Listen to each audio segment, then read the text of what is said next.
Hello everyone, नमस्कार, जय हिंद। दोस्तों, पाकिस्तान भी अब भारत के राह पर। और मजे की बात है कि पाकिस्तान उसके लिए अपना संविधान बदलने के लिए भी तैयार है। दोस्तों, आज हम बात कर रहे हैं कि भारत के सीडीएस, आप जानते होंगे कि भारत में सीडीएस एक नया पद लाया गया था, चीफ ऑफ डिफेंस स्टाफ, जो तीनों सेनाओं को बिल्कुल लीड करेंगे ताकि समन्वय आसानी से बनी रहे।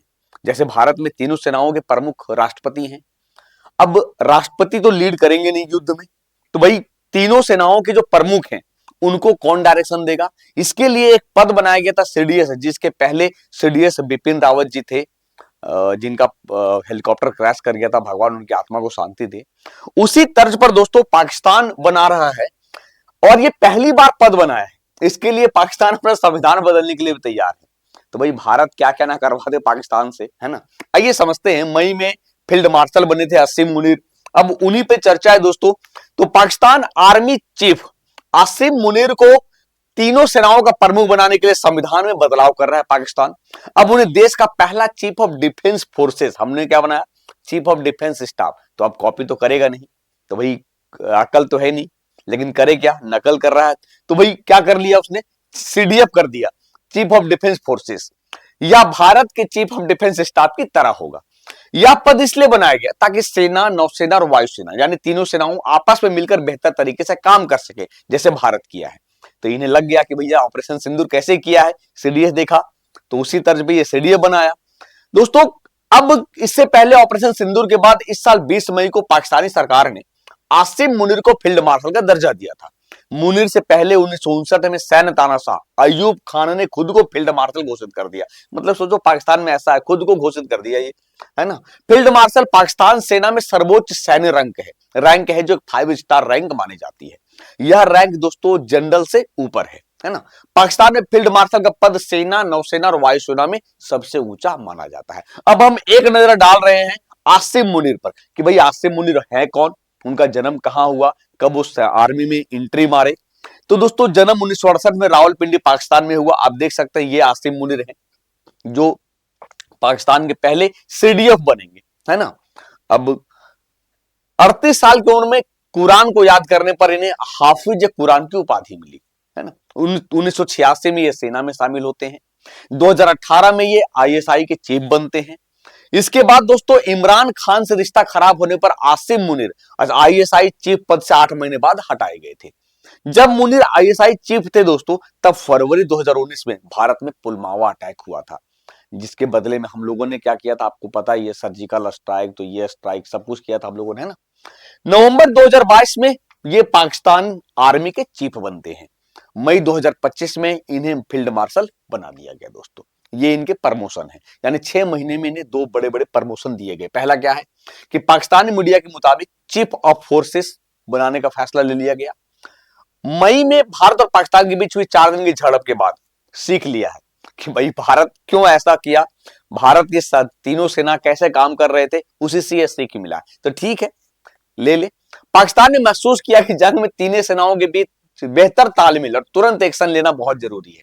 इसीलिए अब ऐसे यूनिफाइड कमांड सिस्टम लाई जा रही है ताकि थल सेना, वायुसेना, नौसेना एक साथ मिलकर काम कर सके।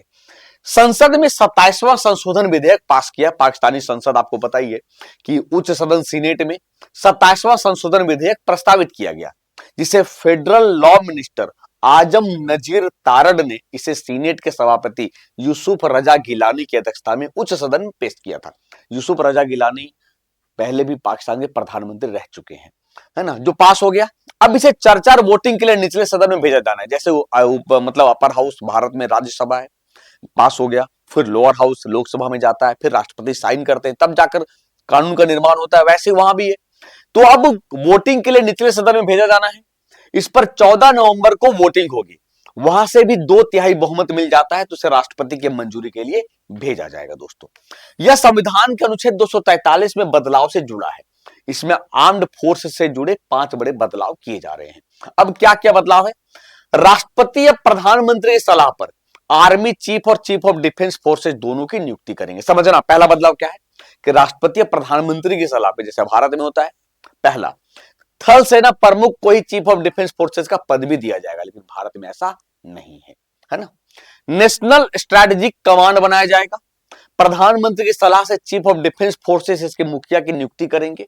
इस कमांड का नेतृत्व पाकिस्तानी आर्मी का अधिकारी करेगा। तीसरा बदलाव, चौथा क्या है कि सरकार को अब अधिकारियों को field marshal, air force marshal और एडमिरल ऑफ द फ्लीट जैसे विशेष रैंक देने की मंजूरी होगी। इनमें से फील्ड मार्शल का पद आजीवन रहेगा। जैसे पहले अयूब खान हो गए, अब कौन है, मुनीर साहब है। मौजूदा chairman joint chiefs of staff committee का पद 27 नवंबर 2025 के बाद खत्म कर दिया जाएगा।